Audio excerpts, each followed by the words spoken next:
ke-125 pada malam hari ini. Semoga Suami hadir membimbing kita semua, bertata di dalam hati kita, menerangi segenap pikiran, perkataan, dan perbuatan kita.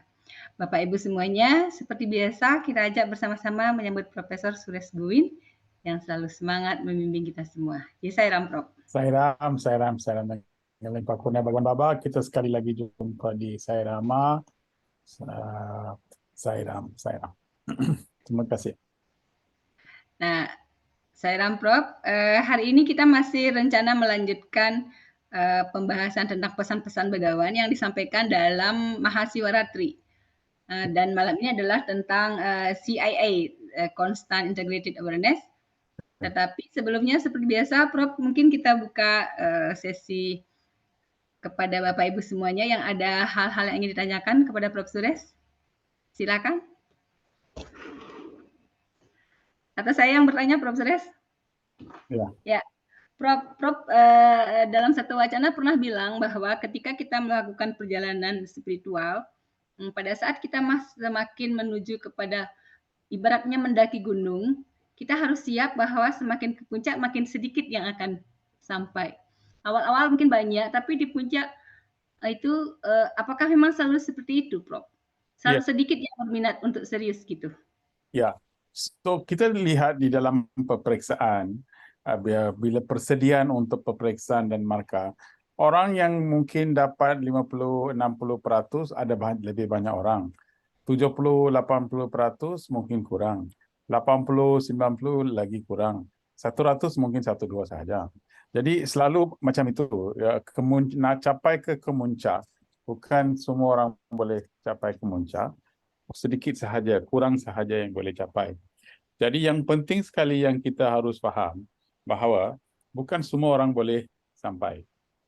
Dan bila semua orang mungkin tidak boleh sampai, maka bila kita mendaki gunung, kita mesti mempunyai kekuatan untuk berdiri. That means you have to be strong enough for being alone. Strong enough to solitude. Itu sebab bila kita sudah ada seorang guru dan kita selalu bergantung kepada seorang guru, depend on the guru, then we have to have faith that the guru will take us to the mountain. Tak kisah siapa yang ada bersama dengan kita, tapi kita selalu haruslah mempunyai azam dan keinginan untuk capai ke kemuncak. Tetapi apabila kita naik, kita tidak boleh harap bahawa kawan-kawan sekolah mesti ada bersama dengan kita. Kawan-kawan yang di dalam klub yang selalu kita pergi itu mesti ada bersama dengan kita. Tidak semestinya. Kalau mereka berada, okey. Tetapi biasanya mereka tidak mempunyai azam dan keinginan yang sama seperti kita.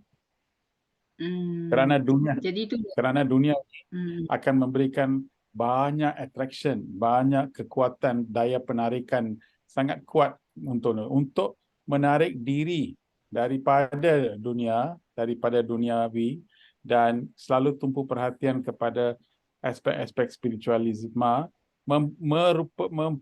menggunakan satu daya tenaga yang luar biasa daripada kita. Itu pun mesti dapat anugerah Tuhan dan sebagainya.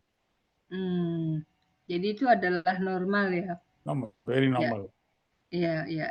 Jadi sering dikatakan hanya segelintir, kalau suami bilang hanya sejumput pasir di antara hamparan padang pasir yang akan benar-benar saya devotee gitu. Ya, so yang penting sekali Baba cakap, Shirdi Sai Baba bagi tahu satu hari ada seorang devotee datang pada Shirdi Sai Baba. Shirdi Sai Baba lihat banyak coin, how you say coins in coin sama coin. Yeah. So ambil coin, copper coin, Baba lihat itu copper coin. Copper coin ada banyak jenis. Dia main dengan copper coin. Tetapi di luar ada banyak devotee tunggu sahaja untuk dapat perhatian Shirdi Sai Baba. So itu devotee datang, salah seorang datang, Swami, ada banyak orang tunggu, tapi Swami selalu lihat itu koin sahaja. So suami cakap, tengok ini koin ada kerosakan, tengok ada kerosakan. Ini koin sudah kuat, ini koin sudah lama, ini koin ada lubang, banyak defect di dalam koin ini. Bapa cakap. Sama seperti koin, devotees di luar pun ada banyak defect. Semua orang datang ke sini, saya tahu mengapa mereka datang. Mereka datang kerana anak dia sudah mau pergi peperiksaan, dia mau saya blessing. Dia nak berkahwin, dia mau blessing. Dia ada masalah, ada. Semua datang sini ada keperluan, tapi jarang orang datang sini tanya mau faham dan tahu pasal Atmanyana. Itu semua orang tidak mau. Itu sebab saya datang di sini untuk memberikan segala keterangan dan maklumat tentang Atmanyana dan memberikan mereka kebahagiaan yang penuh. Tetapi semua orang tidak tanya sama seperti itu. Bapa cakap dalam monsoon shower, part 1 Bapa cakap pasal ini di monsoon shower part 1. Suami cakap, Shirdi Sai Baba masa dulu pun sudah cakap macam itu. Saya pun sekarang cakap macam itu. Semua orang datang tanya ini, tanya itu. Tetapi jarang orang datang ke sini tanya pasal ini. Jadi apa yang diperlukan ialah kita datang ke bilik peperiksaan yang perlu kita jawab soalan supaya kita tidak mau datang balik ke bilik peperiksaan lagi sebab kita boleh pass exam. So the most important exam is Atmanyana. Itu mesti kita mau, itu kesudian kita mesti ada. Kalau kita tidak mempunyai azam, keinginan dan fahaman untuk betul-betul faham ini, maka kita akan siakan masa sahaja, memberikan masa kita untuk segala hal. Tapi hal yang penting sekali kita sudah lupa. Ya, Sairam ini penting sekali ya, Prof. Suami juga pernah bilang ya, saya dengar suami bilang begini, ketika suami distribute hadiah ke student, ada orang dapat sikat gigi, ada orang dapat cincin, ada orang semua student saling melihat, dia dapat apa. Tetapi ketika suami datang, tidak ada yang memperhatikan suami. Mereka melihat hadiah-hadiah apa yang didapat dirinya dan hadiah didapat orang lain. Terus suami bertanya, no, you got all the present? So semua tanya, who wants me? Siapa yang mau aku? Mereka lupa, mereka datang untuk suami, tapi yang mereka perhatikan banyak itu adalah hadiah-hadiah yang suami berikan. Mungkin itu juga analoginya ketika Shirdi sibuk dengan permainan kuitnya, ternyata Shirdi sudah tentu sangat mengetahui beliau Mahavatar, bahwa ternyata orang yang datang itu berbagai kepentingan. Padahal Shirdi atau suami mau yang kita cari itu adalah suami itu sendiri. Kesadaran Atma itu. Wah, tetapi Prof. Sules mungkin karena hal seperti itu tidak menarik ya, tidak indah. Yang menarik itu kan hadiah-hadiah itu. Bukan, sebab dia kerana mereka tidak tahu bahawa bila kita betul-betul pergi ke alam Atma, apa yang kita akan dapat itu 1,000 ataupun 10,000 ataupun 1 juta kali lebih enak daripada ataupun lebih mesra ataupun lebih bahagia daripada dunia ini. Mereka tidak faham. Kerana mereka fikir bahawa bila kita berada di dalam dunia ini, segala kemewahan dan sebagainya akan memberikan kita kebahagiaan dan mereka sudah what we call comfortable, very comfortable. Nyaman. Bila kita sudah dalam nyaman, bila kita sudah selesa, maka kita tidak fikir bahawa ada satu lagi alam yang lebih kuat, satu lagi alam yang lebih besar. Jadi itu sebab, tapi bila kita sudah rasa alam yang begitu enak rasa, kita tidak akan fikir pasal lagi dunia ni. Itu sebab bila kita sudah masuk ke spiritual, kita mesti tuju kita ataupun keinginan kita ialah untuk capai yang penuh. Itu pasal Shivaratri, message Shivaratri ialah semua ialah Atmanyana. Kita mau itu nyana itu. Kita mesti mau itu ilmu. Kalau kita tidak sedar ilmu itu, maka kita akan ada semua, tetapi kita tidak akan rasa apa yang kita datang di dunia ini. Matlamat kehidupan. Prof. Sules, boleh nggak kita gini, sama halnya dengan kayak kita tersenyum, kita bisa buat diri kita walaupun kita tidak ingin senyum, kita buat diri kita senyum, afirmasi diri kita untuk senyum. Bisakah kita juga afirmasi diri kita bahwa walaupun kita belum paham apa itu Atma Jnana, tapi kita bisa buat afirmasi yang saya mau adalah Atma Jnana, Atma Jnana. Kayak gitu, sehingga kita kemudian menjadi. Bisa nggak begitu? Tak, saya rasa satu example yang baik adalah bila kita berada di Bali, kita pergi ke Tanah Lot, okay? Tanah Lot kita lihat daripada luar, begitu indah, begitu cantik, begitu nyaman dan sebagainya. Dan di situ ialah kuil. So banyak orang datang ke situ untuk lihat benda itu, untuk lihat kuil itu, untuk lihat suasana itu. Tetapi matlamat kuil itu ialah untuk mendapatkan para penganut supaya mereka dapat sedar apakah erti itu kuil, apakah erti itu dewa, apakah itu atma. Tapi jarang kita beri keutamaan kepada aspek-aspek itu. Jadi kita hanya beri keutamaan kepada kecantikan, ke beauty and all these things. So, kita ambil gambar, kita okey. Tapi yang matlamat kuil itu ada, kita tidak beri kepentingan. Kita tidak beri keutamaan.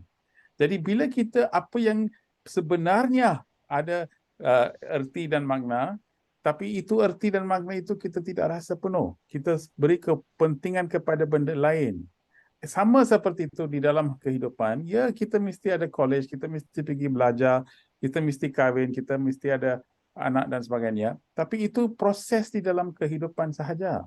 Tapi belum lagi. Itu macam satu lagi example ialah kita pergi film institute, ya.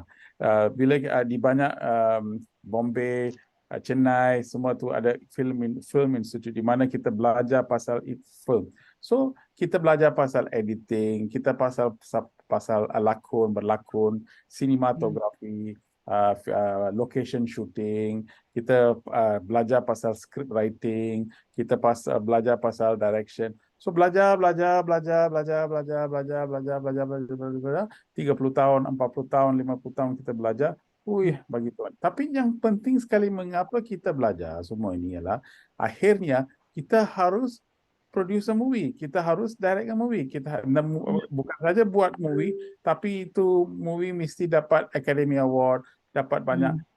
Baru erti kita belajar semua ini ialah kita mesti pergi ke halal tuju seperti itu.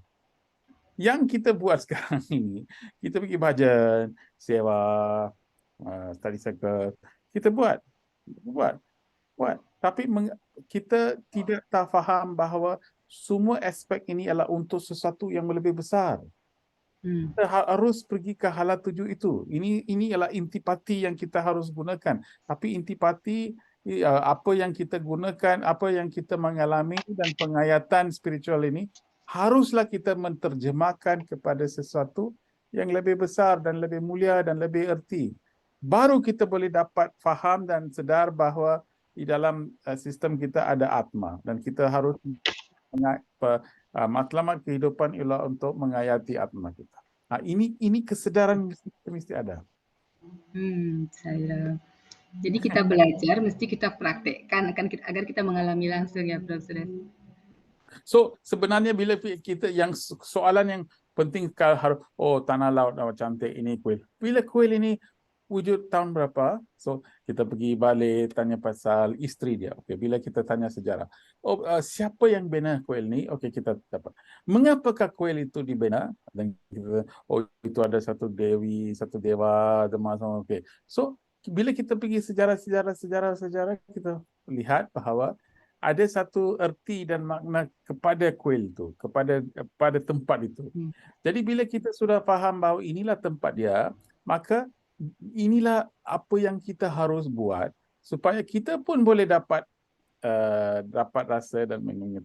Itu yang kita kena rasa. Itulah yang kita kena dapatkan erti dan makna tentang tiap-tiap satu tempat. So untuk mensucikan, jadi kehidupan kita mesti ada suci, hidup kita mesti suci. Jadi untuk mendapat kesucian atau kemuliaan hidup, matlamat itu mesti kita faham. Kalau matlamat itu tidak faham, maka ataupun tidak sedar, maka kita akan buat banyak perkara, tapi itu perkara yang kita harus buat kita tak capai. Oh iya, saya ram. Jadi kalau kita pergi ke suatu tempat suci seperti Tanah Lot misalnya, kita tidak sekedar mengagumi keindahan dan kemegahannya, keunikannya, tetapi kita mesti dapatkan apa pesan yang ada di sana untuk membuat kita bertekad menyucikan hidup kita, menjalani kehidupan yang baik agar kita mencapai kesadaran seperti keagungan dan keindahan yang dipancarkan di sana. Kitanya yang menjadi seperti itu. Ya. Ya. Oke, saya Ram, Prof. Suryas. Terima kasih. Bapak Ibu, bila ada yang ingin ditanyakan, apa saja boleh ya kepada Prof. Suryas sebelum kita masuk ke inti. Sekedar informasi, Prof. Tadi saya nonton YouTube Prof. Suryas yang tentang if you do God's work, then God will do your work. Itu luar biasa sekali. Prof. Suryas, boleh Prof. Suryas share itu di sini. Saya juga akan share ke teman-teman, cuman karena masih dalam bahasa Inggris, belum ini. Itu pesannya luar biasa sekali, Prof. Suryas. Ya. Bapak Ibu, kita ada pengalaman Prof. Suryas yang dibagi di YouTube. Nanti saya share link YouTube-nya, bagus sekali. Terima kasih banyak, Prof. Suryas. Boleh Prof. Suryas share sekarang itu? Itu ialah apa yang dibagi tahu oleh Lord Krishna di dalam Bhagavad Gita. Krishna bagi tahu, if you do your work onto me, dedicate your action to me, your entire yoga shema for this life and the next, I will take care. Itu Krishna sudah bagi satu deklarasi ataupun sesuatu yang luar biasa. Artinya bila kita kerja, segala kerja kita buat, dan tapi dedicate kita punya masa, tenaga semua untuk Tuhan, maka pada satu masa Tuhan akan buat kerja kita. Dedicate your action, God will take care of your life. So di dalam YouTube itu saya bagi tahu bahawa semua pengalaman yang saya ada itu 30 tahun, bila saya masuk ke organisasi dan sebagainya, saya hanya belia. Saya tidak buat kerja macam 4 jam. Itu sebab isteri saya, Dr. Kala, dia tengok video itu, bila saya sebut bila saya tadi sebut masa saya habiskan 80% masa berada di dalam Sai Center. So bila dia dengar, dia bagi tahu you bohong. Itu you bohong, dia cakap pada saya. So dia cakap mengapa saya cakap you tidak buat 80%, 100% you sudah ada dalam Sai Center.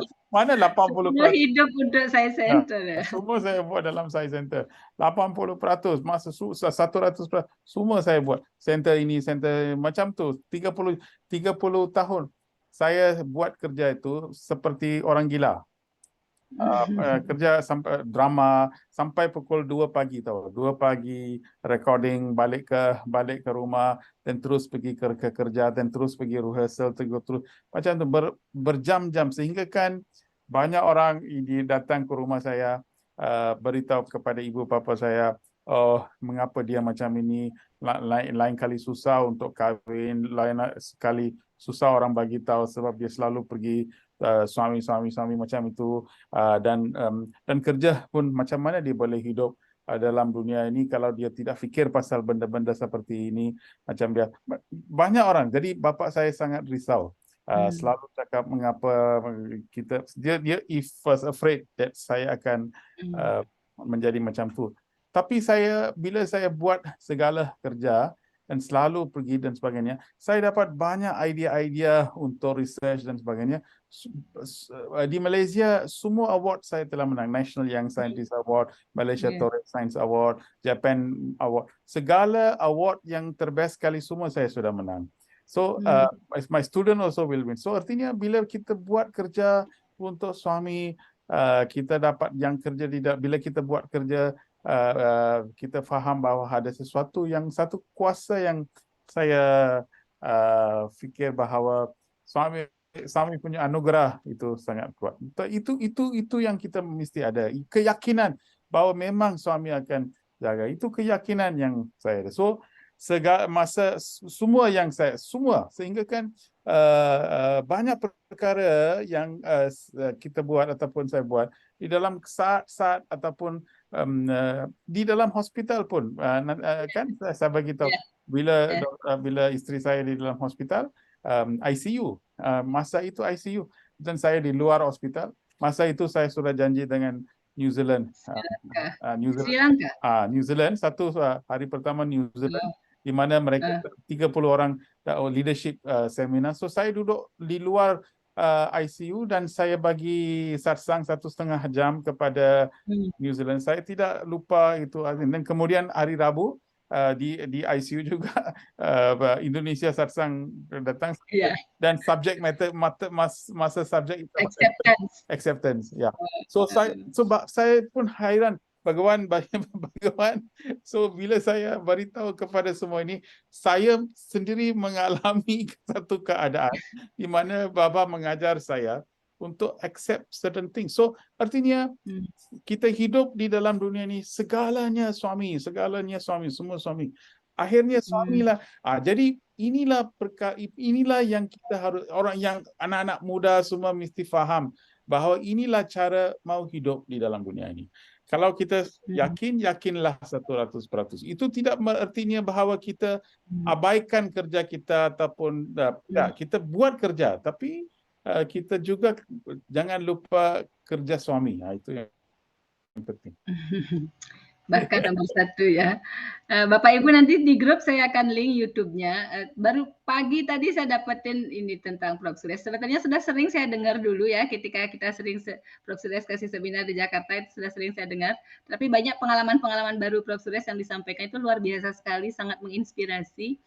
Betapa beliau 100% waktu keberadaannya, tenaga, pikirannya dipersembahkan untuk Begawan. Dan ketika beliau bilang hanya 80%, istri beliau Dr. Kala protes, bukan mungkin 1000% untuk suami. Dia cakap mana 80%? Ini tak bohong. 100% ya. Dan memang benar demikian, tetapi ketika Prof. Suresh mempersembahkan seluruh hidupnya untuk Begawan, semua hal yang berkaitan dengan karir, pendidikan, dan segalanya berjalan dengan sangat baik. Dan Prof. Suresh telah meraih penghargaan, semua penghargaan terbaik yang ada di Malaysia maupun di luar negeri. Dan beliau menjadi the best di segala bidang. Segala kekhawatiran baik orang tua maupun teman-temannya yang mengkhawatirkan kalau menghabiskan waktu begitu banyak di center, kapan memikirkan diri sendiri. Tapi ternyata suami mengurus Prof. Suresh demikian baiknya.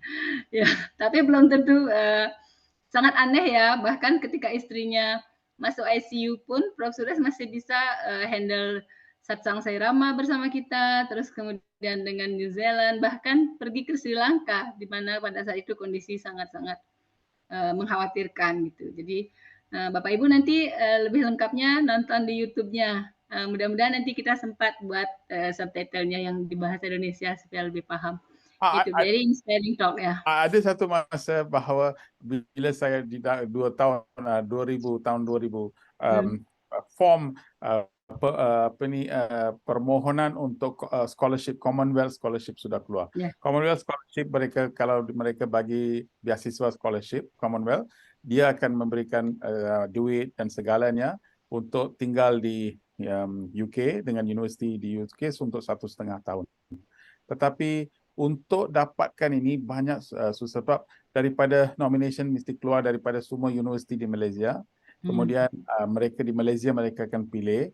Kemudian kita harus bertanding dengan nomination daripada semua Commonwealth country, negara-negara yang begitu banyak sekali.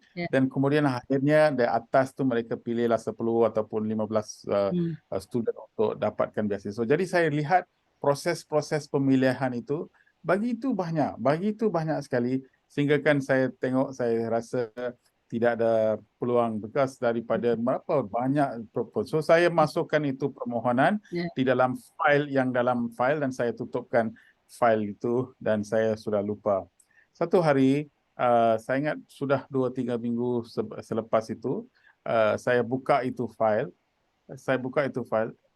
Ibu tidak boleh percaya, itu permohonan itu scholarship lompat daripada file itu jatuh ke bawah, lompat daripada itu. Saya tengok apa yang lompat, saya tengok ambil daripada lantai, saya ambil itu form, saya tengok Commonwealth Scholarship. Tengok closing date lagi ada 3 hari. So saya fikir apa pasal ini lompat kepada saya? Mengapa saya harus? Saya lihat-lihat. Tapi oleh kerana dia lompat daripada lantai macam itu, saya pun apply. Bukan saya tahu memang mungkin tak boleh dapat, tapi saya just apply sebab itu sudah lompat. So saya just apply, semua apply, semua letak saya sudah hantar. Kemudian lepas 2-3 bulan selepas itu saya dipilih. So isteri saya dengan saya dua-dua kita dapat 1,5 tahun berada di Glasgow, Scotland dan sebagainya.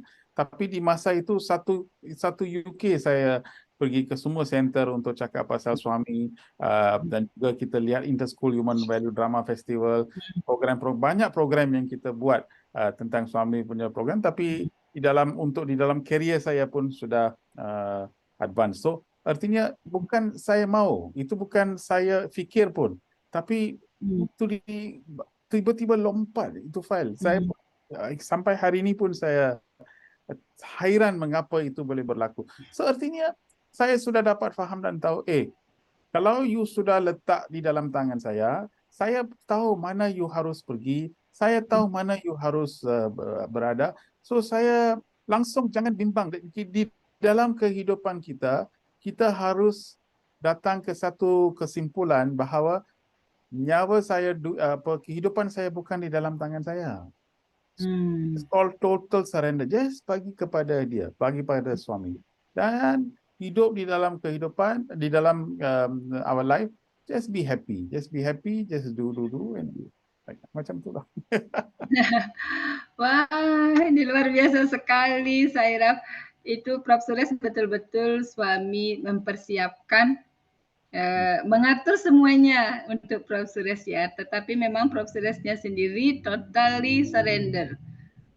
Jadi itu betul-betul menjadi prasyarat kita untuk menjadi instrumen yang layak di tangannya. Indah sekali. Jadi sangat luar biasa perjalanan beliau, segalanya diatur oleh Begawan. Bahkan sampai sekarang Prof. Suresh tidak tahu kenapa itu terjadi. Di antara ribuan orang yang melamar di negara Commonwealth di Upper Semakmuran itu, yang mana Prof. Suresh sangka akan bisa lulus, sudah disimpan juga udah nggak jadi melamar, tapi akhirnya mengisi formulir lamaran beasiswa saat 3 hari kemudian sudah ditutup sebetulnya. Dan itu pastilah suami yang mengatur, menghendaki Prof. Suresh untuk menjadi instrumen suami, menjadi the best, dan kemudian bersinar juga di Inggris, mengunjungi semua center di sana. Saya juga ingat tadi Prof. Suresh, cerita lucu Prof. Suresh ketika berkeliling Putra Party saat pertama kali datang, tour, prasanti tour tanpa dipersiapkan. Kan Prof. Suresh kira itu hal yang biasa, ternyata memang itu hal yang sangat-sangat luar biasa. Hanya Prof. Suresh yang dapat kesempatan seperti itu, bisa tour masuk. Guided tour. Malam pertama itu hari pertama di Putra Party saya, sebab saya tidak tahu Putra Party ini pertama kali saya datang ya. So Brother Jaga bagi saya 1, 2, 3, 4 buku. So bila saya pergi ke Naib Chancellor punya things untuk beri buku ini diberi oleh Brother Jaga, dia suruh saya bagi pada you. Tak tahu mengapa tiba-tiba dia panggil satu orang dan dia bagi saya guided tour pergi ke bilik Chancellor. Suami punya bilik. Saya pergi ke bilik. Kamera ada di tangan saya, ada kamera. Tapi saya fikir saya tidak rasa mau ambil gambar sebab saya fikir semua orang dapat peluang seperti ini. Siapa-siapa yang datang dapat peluang. Lepas 1-2 tahun kemudian baru saya sedar bahawa peluang-peluang seperti ini jarang didapat. Jadi bila saya pergi rumah bilik suami punya bilik, Chancellor bilik, dan mereka bagi saya guided tour. Ada orang ikut saya pergi ke Saigita, semua tempat di Putra Party, 1 jam, 1,5 jam, dan kemudian balik kepada Naib Chancellor. So artinya suami bagi semua, okey, tengok saya punya tempat, tengok saya punya tu, tengok macam ni. So dibagi saya peluang macam itu. So artinya so macam itulah itu. Saya lucu mendengar karena sesuatu yang sangat langka, kesempatan langka yang Prof. Suresh terima itu. Prof. Suresh mengira orang lain sudah juga dapat, ternyata hanya Prof. Suresh seorang. Bila saya balik, Brother Jaga tanya saya, you sudah ambil gambar? Tidak, saya tak ambil. Habis you ambil, itu kamera ada, mengapa you tak ambil? So saya cakap, tak, bila-bila boleh pergi ambil, kita boleh ambil. Orang tak boleh dapat lah, mau masuk tempat itu, sudah dapat masuk, kena ambil lah, mengapa you tak ambil?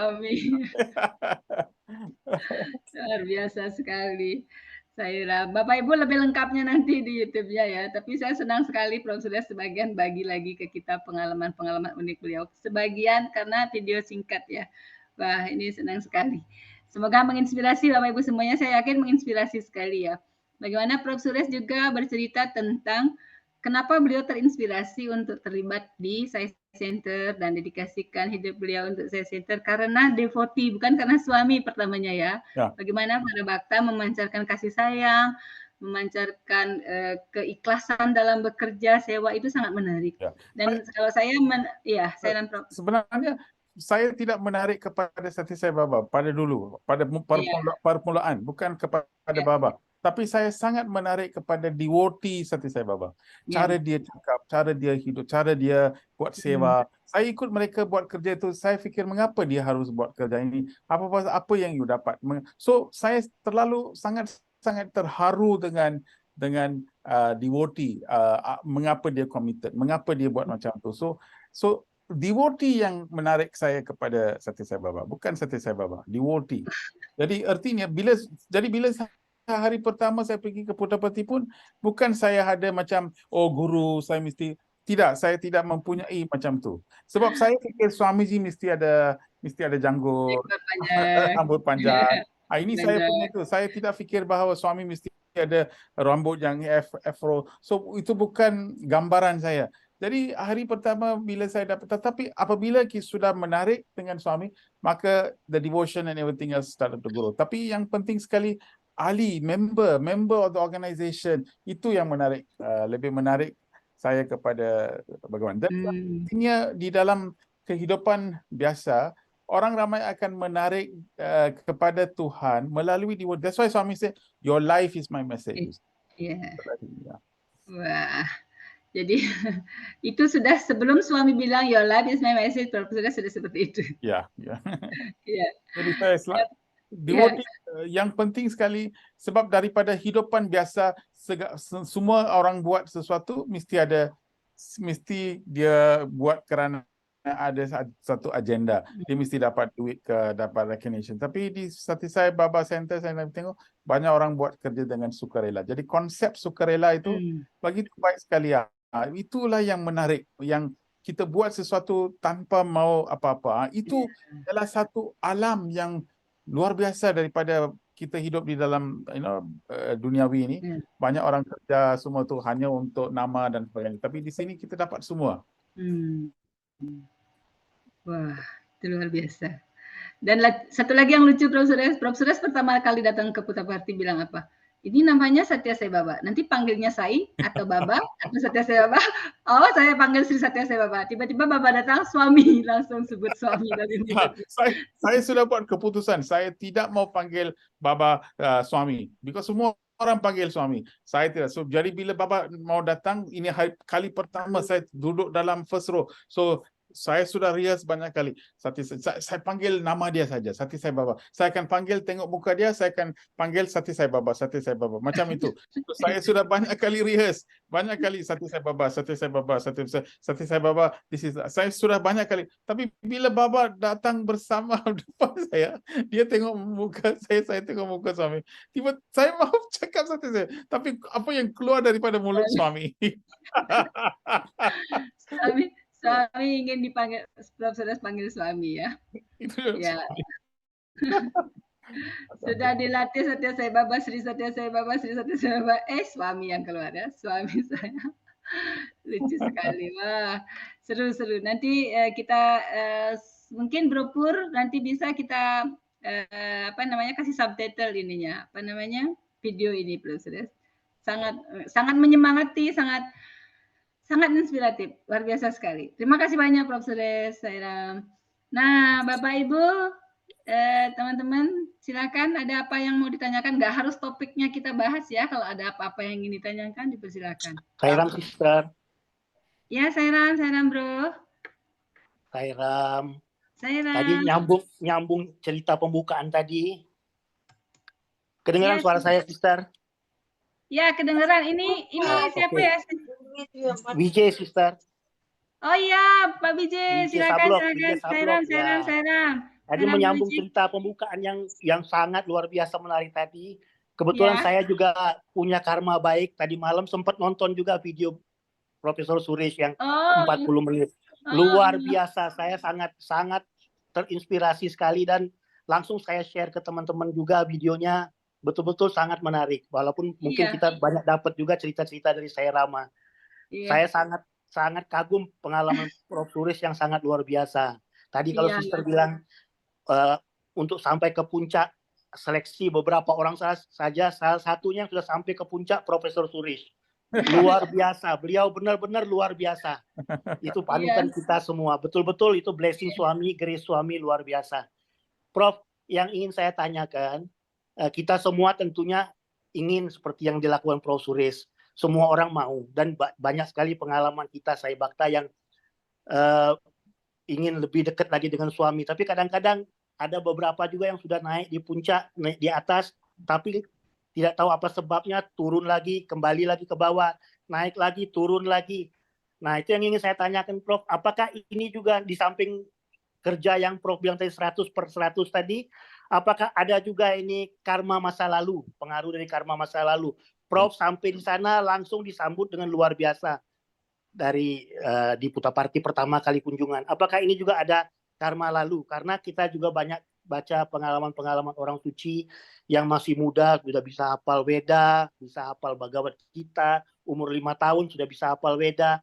Apakah ini juga ada pengaruh dari karma masa lalu sehingga bisa naik ke atas? Tolong penjelasannya, Prof. Terima kasih. Mesti sebab apa yang kita mengalami ialah juga karma daripada yang last life lah. Tapi apa-apa yang kita dapat terima juga senang untuk lupa. Ini yang penting sekali. Kita boleh dapat anugerah dan bila kita dapat anugerah, kita boleh dapat posisi, kita boleh dapat semua. Tapi kadang-kadang tiba-tiba kita boleh lupa mengapa, siapa itu guru, apakah situasi kita dan sebagainya. Jadi bila kita sudah lupa dan tiba-tiba suatu karma datang dan kita turun balik dan turun dan naik dan turun dan naik. Itu sebab untuk ingat semua, Baba bagi kita satu solusi, iaitu 2 perkara yang kita harus ingat. Apa itu? 2 things we must never forget. Death and God. Death and God. So bila kita sudah ingat ini 2 perkara saja kita harus ingat. 2 saja, iaitu death dengan God. So for me yang penting sekali yang memberikan inspirasi ialah bukan God sahaja, tapi death. Sebab saya lihat banyak kali itu, sebab sebanyak kali saya sudah sebut perkara itu di dalam Sai Rama. Bila kita sudah faham dan sedar bahawa satu hari, bukan faham tau, faham is satu, tapi sedar bahawa satu hari kita akan keluar daripada dunia ini, maka segala apa yang kita lihat, apa yang kita dapat, semua ialah temporary sahaja. Ini semua transit sahaja. Bila kita sudah sedar perkara ini, keutamaan kepada spiritual menjadi lebih kuat. Banyak orang fikir bahawa kita akan hidup selama-lamanya. Oh, kematian itu bila datang, tengoklah macam itu. Kalau kita hidup macam itu, kesedaran itu tidak akan tumbuh. Tetapi kalau kita fikir kita ada hanya 10 tahun lagi, kita hanya ada sedikit masa lagi, adakah kita sudah sedar itu? Adakah kesedaran itu? Maka kita akan hidup di dalam tiap-tiap satu saat, ambil kesempatan ini untuk mendapatkan pengalaman yang kita seharusnya mendapatkan. Kalau tidak, dunia ini akan tipu kita. Jadi, that is a very powerful reminder. So, kalau kita selalu tumpu perhatian kepada benda ini, kita akan diselamatkan. Itu pasal dalam Jnana Yoga, Jnana Wahini, Baba cakap, one who contemplate upon death is the one who is a true jnani. Jnani berarti seorang yang boleh dapat ilmu dan sebagainya, hanya kerana dia sudah tahu dan faham apa itu kematian.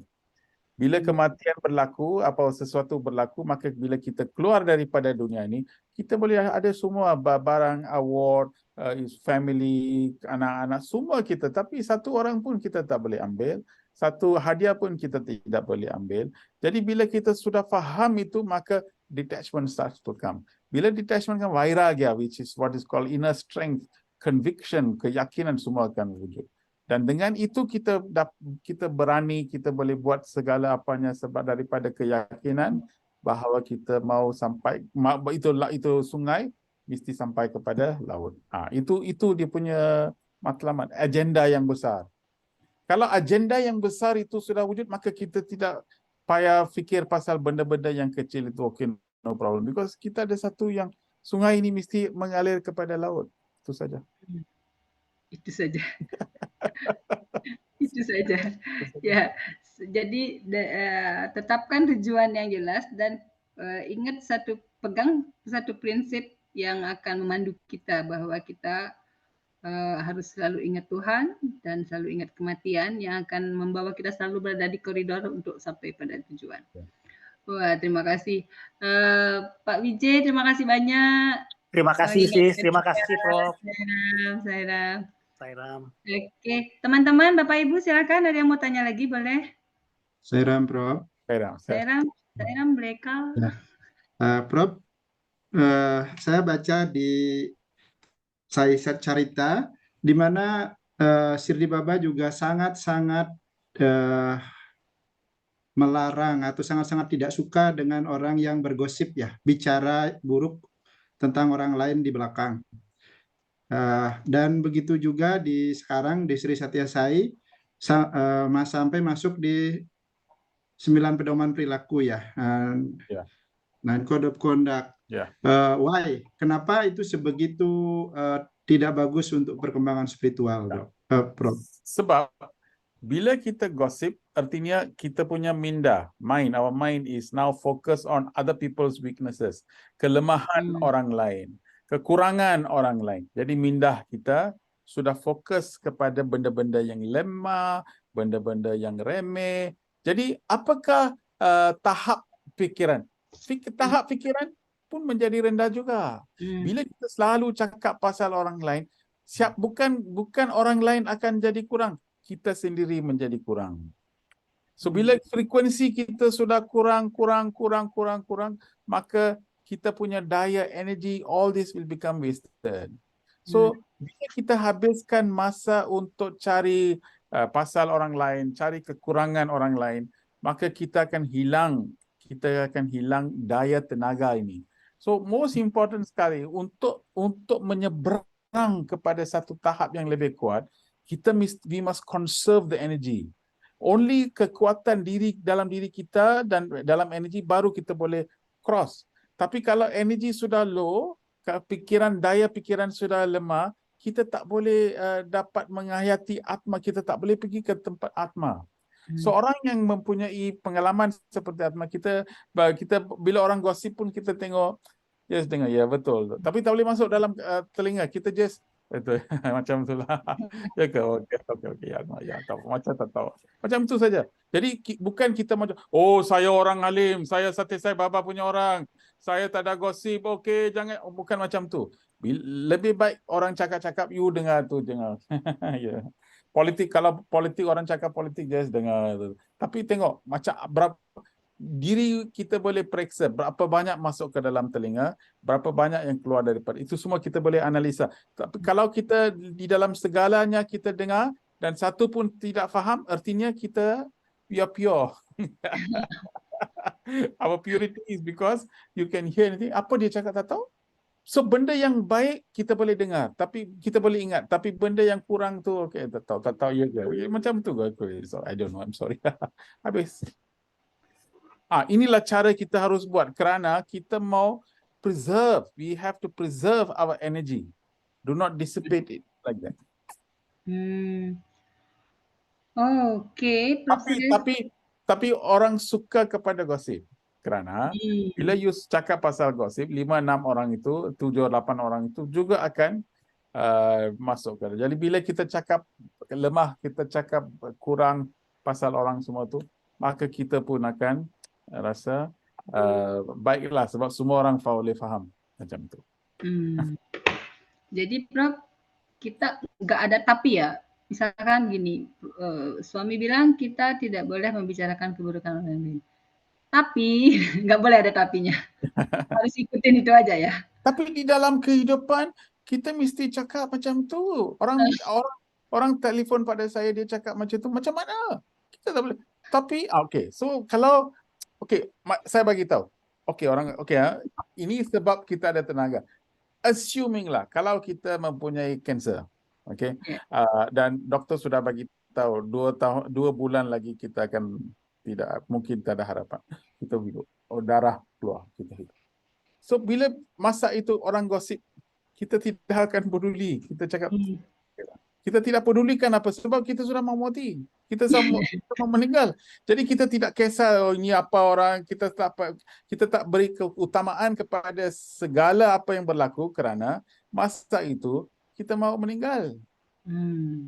Jadi yang penting sekali, bila kita sudah faham bahawa masa sudah singkat, kita sudah mau meninggal, maka kita tidak akan beri kepentingan dan keutamaan kepada benda ini. Tapi yang benar ialah kita akan mati. Kita akan meninggal. Masa sudah singkat. Jadi mengapa kita nak berikan keutamaan dan kepentingan kepada benda-benda ini? This is what is called priority. That is what a spiritual person must keep in mind, focus. Yes. So, now sekarang orang cakap pasal organisasi lain, dia macam itu, dia sudah lompat. So, kita dengar macam kita apalah dia mau pergi. Okeylah, kita apa. That's all, finish, matter close, subject end there. Tak kisah. Tapi kita, macam ni, kita sendiri fikir macam tu. Saya tidak tahu, saya risau, saya tidak tahu, mengapa macam tu. Kalau diorang mau pergi sana, lebih baik pergi, be happy. Kita mau duduk sini, kita duduk sini dan be happy, itu saja. So, kita actually sebenarnya membesarkan sesuatu yang begitu sehinggakan itu menjadi sesuatu yang terlalu. Ini organisasi, suami punya organisasi. Apa yang dia mau buat lebih baik, dia tak buat. Bukan kita, bukan Tuhan. Dia yang Tuhan. Baba, ini you punya drama, you buatlah. Apa you mau buat, you buatlah. Tapi akhirnya saya buat kerja saya, berdedicate kepada suami, buat apa yang baik. Bila meninggal, you better come and take me up. That's all. You better come and take me, I tell you. So simple. Simple. Itu saja. Bila kita, yang soalan yang kita mau tanya, bila kita nafasan akhir, siapa ada bersama dengan kita? Itu saja. Masa itu, adakah Bhagawan datang? Adakah suami akan ambil saya? Itu saja. Masalah itu saja yang kita harus beri keutamaan. Bukan kepada benda-benda yang lain. Oke, Saira. Siap ya, kita semua siap ya. Sampai nanti ya maaf. Kadang-kadang saat kita bicara seperti itu, sepertinya kita lagi membela kebenaran gitu kan ya Prof ya. Bahwa kita lah yang paling benar ini. Itu sebab lepas bajan kita Asatoma Sadgamaya Tamasoma Jyotirgamaya Marutya. So, jadi lepas bajan mengapa kita harus sebut itu? Asatoma, from the unreal lead me to the real. Apa itu unreal? Apa itu real? Itu kita mesti fikir. Sebab kita doa, Bhagawan, Asatoma. Jadi, what is unreal? Apa yang unreal untuk hari ini, apa yang daripada ini, esok menjadi real.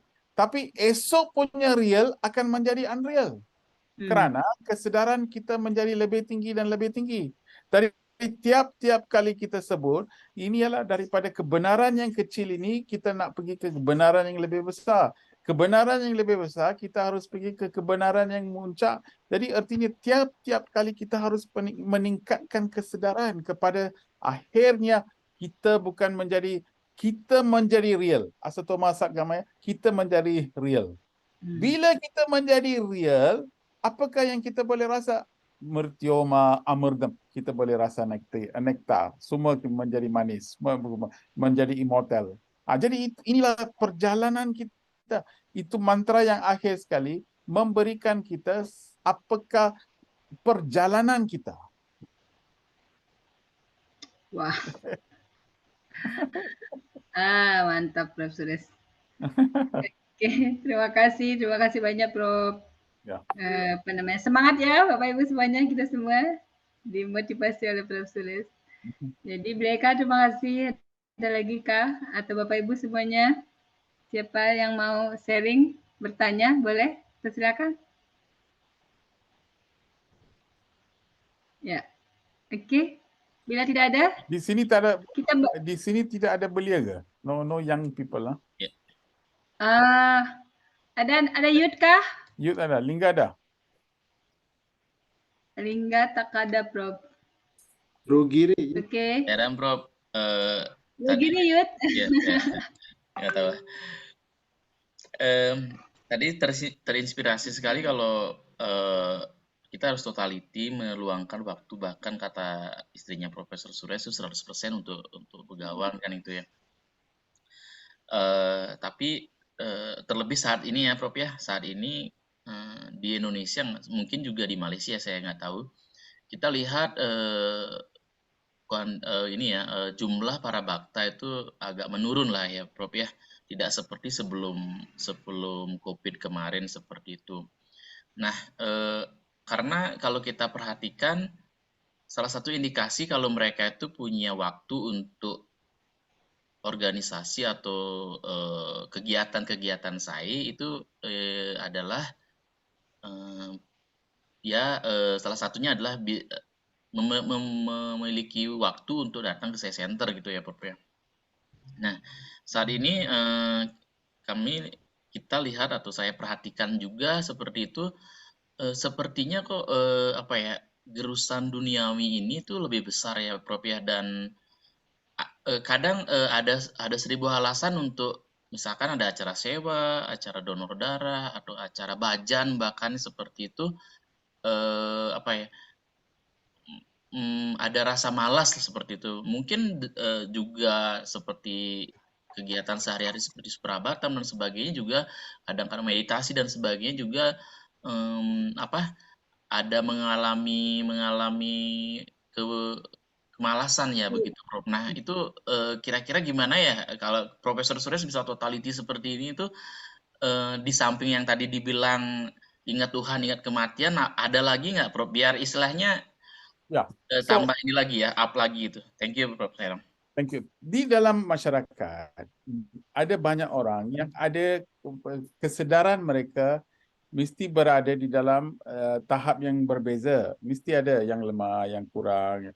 Dan mereka juga, kita tidak boleh cakap bahawa mereka punya daya pemikiran ataupun dunia spesifik tidak berkaitan dan tidak ada masa dan sebagainya. Sebab their consciousness level is like that. No problem. Tidak ada masalah.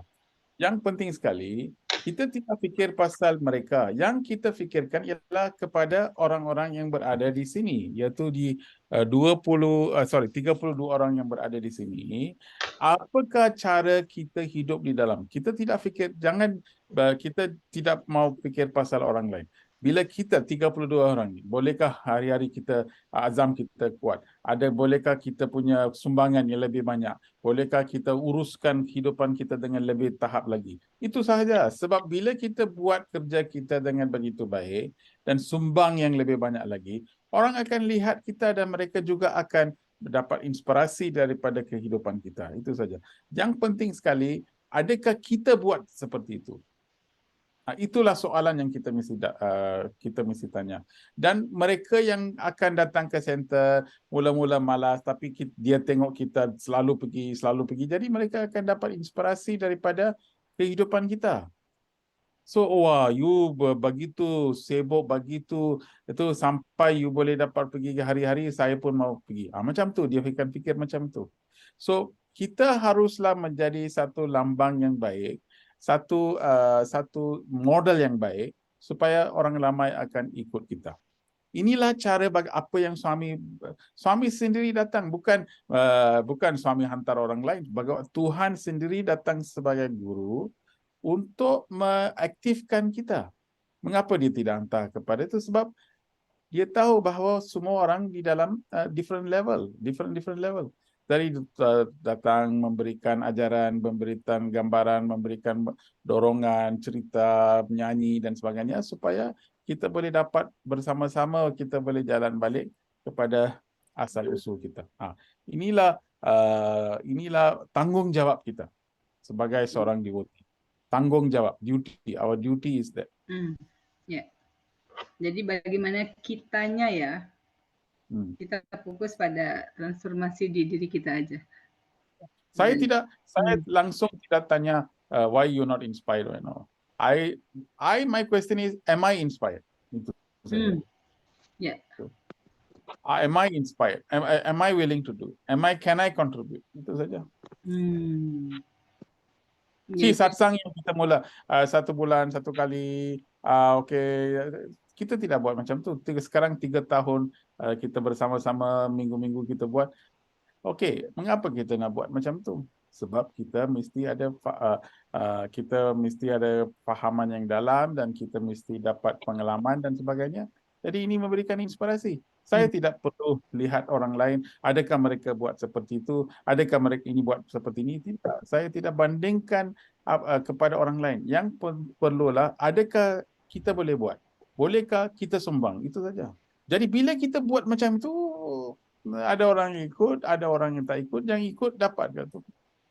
Akhirnya semua di dalam tangan suami. Jadi yang kita kontrol adalah diri kita ya. Ya, sisanya serahkan kepada Begawan. Jangan khawatir Bro Giri. Kadang-kadang karma itu terlalu banyak sehingga kan mereka tidak dapat masa untuk fikir pasal Tuhan.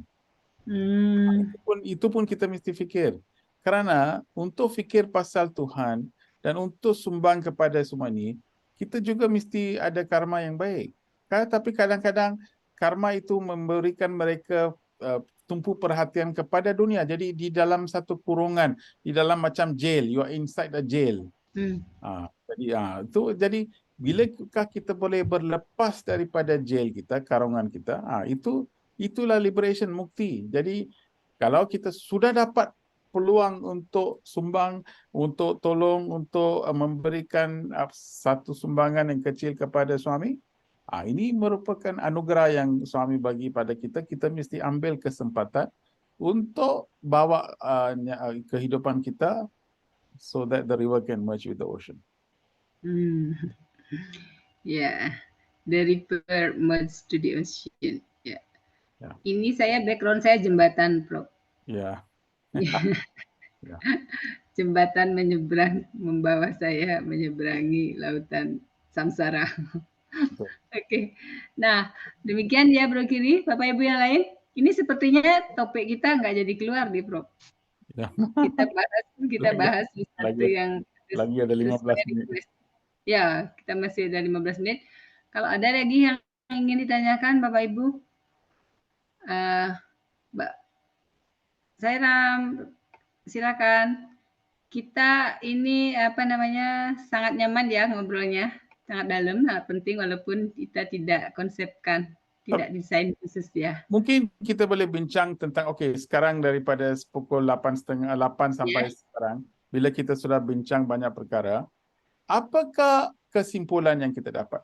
Apakah kebetulan apakah yang kita boleh buat daripada ini? Apakah pendapat yang kita dapat? What is the adjustment I will make in my personal life to change? Apakah penukaran yang saya boleh buat? Ini konsep inilah yang kita harus dapat. Jadi kalau kita boleh bincang tentang itu, that'll be good. What is your takeaway? Nah, Bapak Ibu semuanya, semoga semua isi connect ya. Prof. Suresh menanyakan kepada kita, apakah inspirasi, apakah pesan yang kita dapat dari satsang yang kita lakukan ini yang akan kita manfaatkan dalam perkembangan kita ke depannya. Mungkin Bapak Ibu berkenan untuk berbagi, menulis di chat box, atau menyampaikan langsung apa kira-kira inspirasi atau pesan-pesan yang bisa kita jadikan pegangan dalam perjalanan spiritual kita. Ya, silakan. Boleh tulis di chat box atau message private ke saya juga boleh. Sampaikan langsung juga boleh ya, Bapak Ibu semuanya. Silakan. Ya. Ricky. Silent di sebelah mana? Saya Bu Juli, mungkin? Saya menyimak aja, Bunda. Iya. Bu Juli boleh tulis ininya, inspirasinya. Saya. Oke. Iya. Pesan apa yang mungkin dijadikan inspirasi atau apa saja? Atau apa aja boleh. Masih ada pertanyaan juga boleh, Bu Juli. Ya, teman-teman yang lain silakan memberikan komentarnya. Kita karena waktu terbatas, nanggung kalau kita bahas tentang pesan Bhagawan di Mahasivaratri ya. Nah, Dewa mungkin, Dewa Adnyana, boleh tulis juga di chat box pesannya. Iya, touching. Seram. Itu dong. Seram, ya. Ya, boleh tulis, boleh sampaikan Dewa pesan inspiratif yang akan dijadikan kita pegangan untuk menempuh jalan spiritual kita. Karena tadi Prof. Suresh menekankan kita tidak urus orang lain, tetapi ke dalam diri kita sendiri yang bisa kita kontrol. Ya, oke silakan Betul. Dewa, Seram. Betul. Setelah mengikuti satsang, saya Rama begitu dapat memahami teaching suami, ajaran suami, dan hal itu penting banget bagi pengurus organisasi karena organisasi dijalankan oleh pengurusnya itu membutuhkan pemahaman yang mendekati tepat.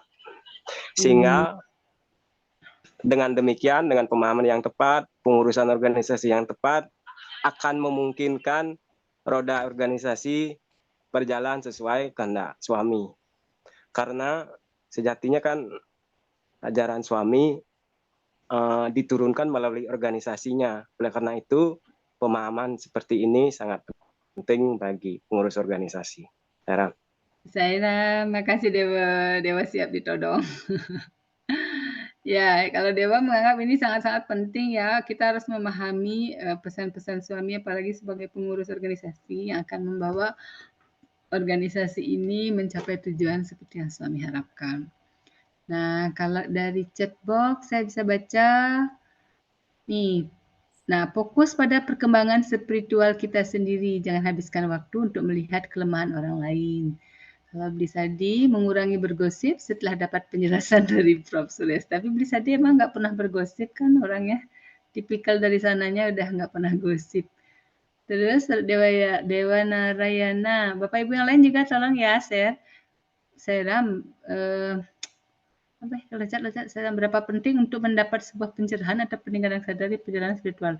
Betapa pentingnya untuk mendapat sebuah pencerahan untuk peningkatan kesadaran dari perjalanan spiritual kita. Oke. Lebih melihat Tuhan ke dalam diri dengan cara meningkatkan meditasi lebih intens dan lebih dalam. Moklo ya, terima kasih. Terus Bu Juli, pengalaman Prof. Suresh bersama suami sangat menginspirasi. Bro Wijay ikut saya Rama, berarti kita mendapatkan charging seperti di cas ya, seperti HP di cas. Terima kasih Bro Wijay. Kita selalu, terus Sister Trisna Noviani, kita selalu berbuat, mengambil peluang atau kesempatan yang ada untuk Bhagawan. Hasilnya serahkan kembali kepada Bhagawan. Terima kasih. Ini pesan-pesan inspiratif yang bisa kita bawa untuk kita jadikan pegangan dalam perjalanan spiritual kita. Bapak Ibu yang lain mau sharing langsung boleh ya, menyampaikan langsung, tulis di chat box lagi atau sampaikan ke Japri ke saya juga boleh. Oke. Ya silakan, siapa lagi? Ini Prof di beberapa teman-teman sudah tulis di chat box pengalamannya, inspirasi-inspirasi yang didapat ya. Tadi ada yang menyampaikan untuk spesialis dari the leader of the organization should be understanding what is extraordinary Swami teach us. karena kita mesti bawa organisasi ini mencapai tujuan seperti yang suami sampaikan. Nah, ini pesan-pesannya sudah ada, sudah saya baca tadi. Luar biasa sekali. Terima kasih banyak teman-teman, Bapak Ibu semuanya. Ada lagi yang mau berbagi apa pesan yang didapat? Persilakan.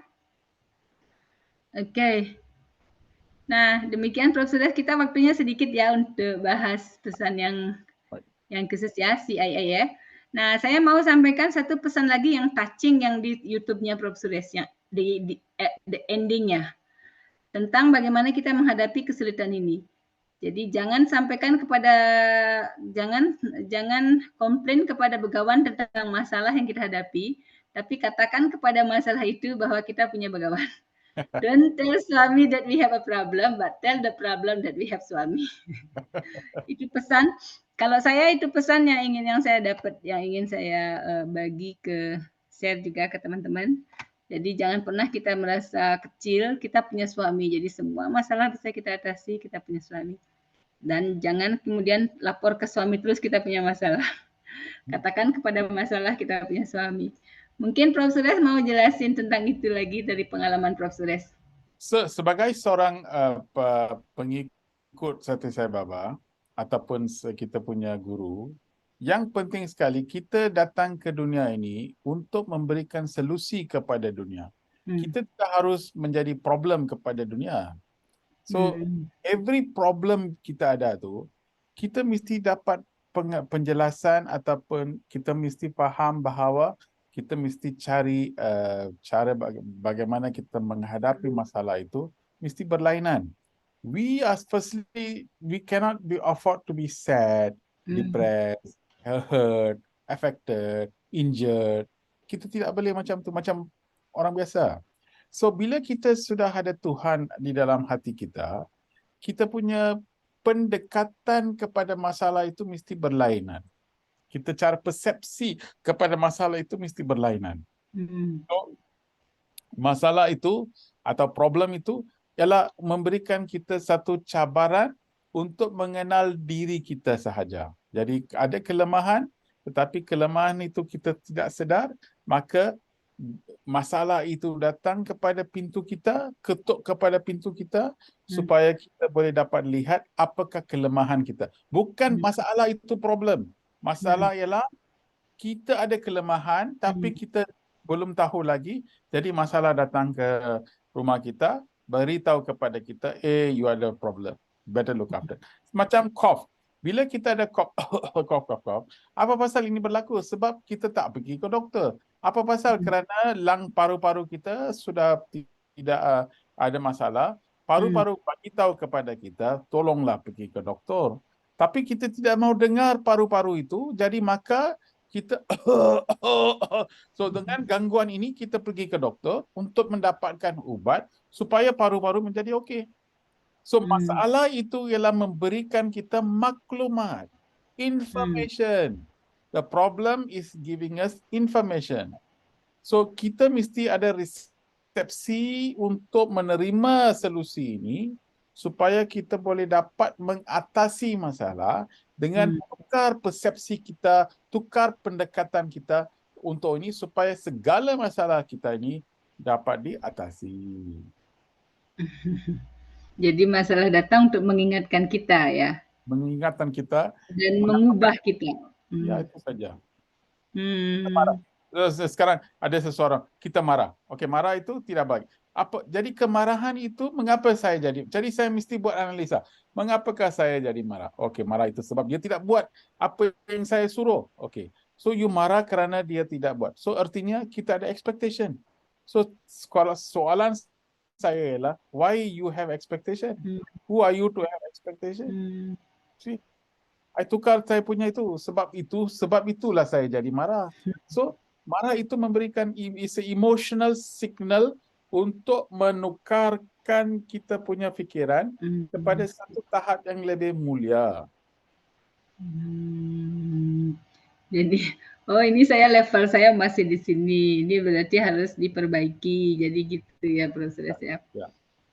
Jadi kita mesti berterima kasih kepada masalah ya. Bila air sudah turun di dalam rumah, bila hujan, tiba-tiba tengok apa ini, air sudah masuk ke dalam rumah kita. Kita tengok bumbung itu ada satu lubang. Jadi air itu masuk ke dalam rumah, memberitahu kita, halo, you punya bumbung ada lubang lah, ditanya macam. So kita pergi naik atas, repair dia punya lubang supaya air itu tidak masuk. Jadi air itu masuk ialah satu masalah, tapi masalah itu memberikan kita informasi yang saya mesti mengatasi masalah ini dengan repair balik itu lubang, itu saja. Oke. Jadi kita apa namanya, Prof. Suryas, kita nggak boleh berdoa semoga dijauhkan dari masalah. Ya.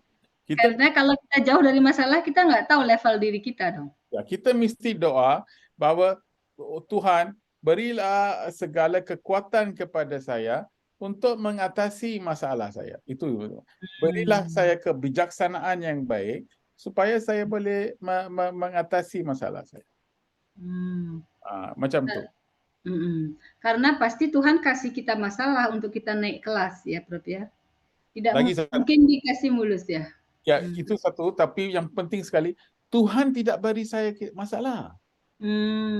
Tuhan itu tidak ada kuasa untuk beri saya masalah. Masalah yang saya menghadapi datang daripada apa yang saya sudah buat di dalam kehidupan yang lepas ini. Segala masalah yang datang kepada saya ialah perbuatan saya. So, tapi kita fikir, oh ini Tuhan bagi masalah. Tuhan tidak. Tuhan, mengapa Tuhan mau beri saya masalah ini? Sebab saya bukan Tuhan, oh you mesti ada masalah macam tu. Oh you mesti, bukan macam itu. Sebab Tuhan ialah macam screen. In the movie theater, dalam panggung wayang, itu screen. Itu screen putih sahaja. Dia tidak boleh buat apa-apa. Tapi gambar yang kita pancar atas screen itu ialah gambar saya. Yang saya bawa daripada kehidupan saya. So saya pancarkan dalam atas screen itu dan kemudian saya react kepada segala apa yang berlaku di atas layar itu.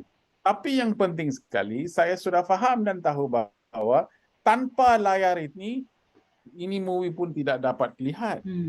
So sekarang saya respon kepada segala apa yang saya buat, tapi masalah saya, apa yang saya tahu ialah satu hari itu movie akan habis dan saya akan masuk ke dalam layar screen.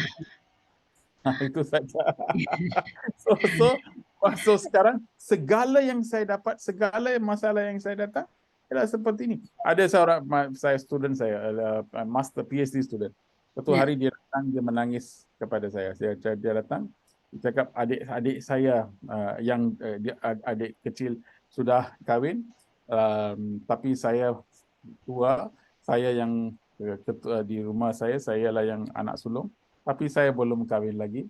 5 orang sudah datang ke rumah saya dan 5 pun cakap tidak mau dan dia pergi. So saya sangat sedih.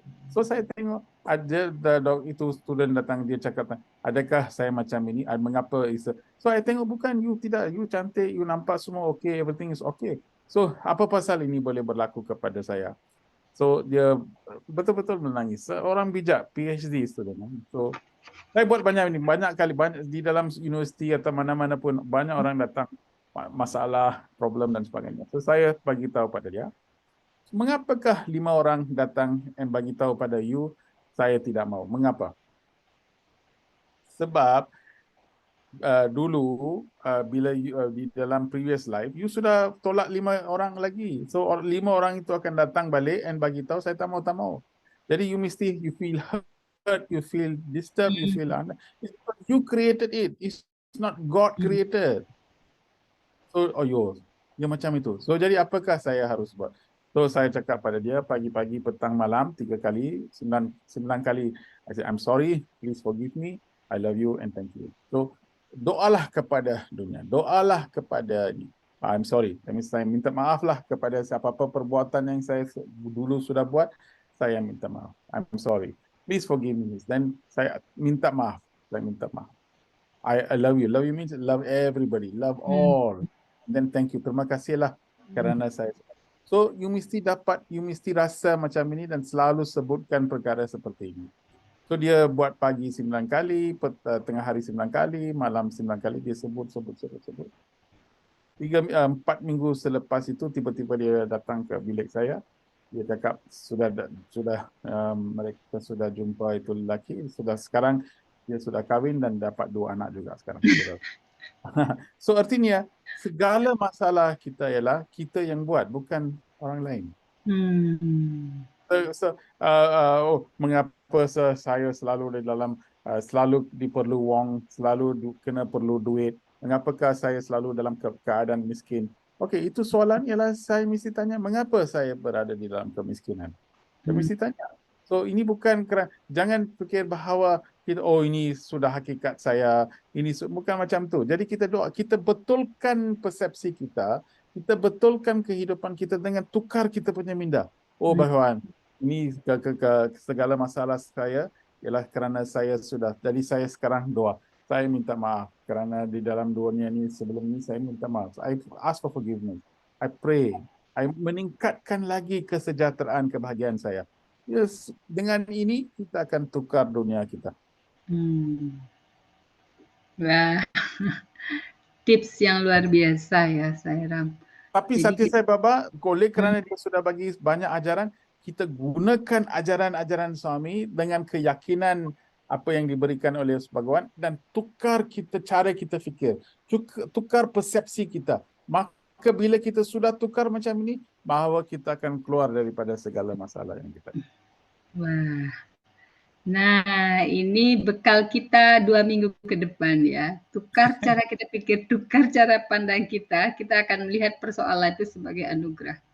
Ya. Dengan Begawan bersama kita siap menghadapi apapun. Kita mohon kepada suami limpahkan kita kebijaksanaan, cara ketangguhan, keteguhan untuk menghadapi semua persoalan yang datang kepada kita. Terima kasih banyak Prof. Suresh. Terima kasih banyak Bapak Ibu semuanya. Ini Sis Elis bilang setelah mendapat penjelasan Prof. Suresh tadi saya jadi lebih banyak bersyukur. Terima kasih Prof. Oke. Tadi banyak sekali sudah saya bacakan komen-komen positif tentang pesan yang didapat pada malam hari ini. Sekali lagi terima kasih Prof. Suresh. Terima kasih teman-teman Bapak Ibu semuanya. Kita harus akhiri karena sudah waktu. Kita jumpa lagi 2 minggu mendatang. Semoga Begawan berkati kita semua. Kita tutup dengan doa Samasta Loka Sukino Bhavantu. Om Samasta Loka Sukino Bhavantu. Samasta Loka Sukino Bhavantu.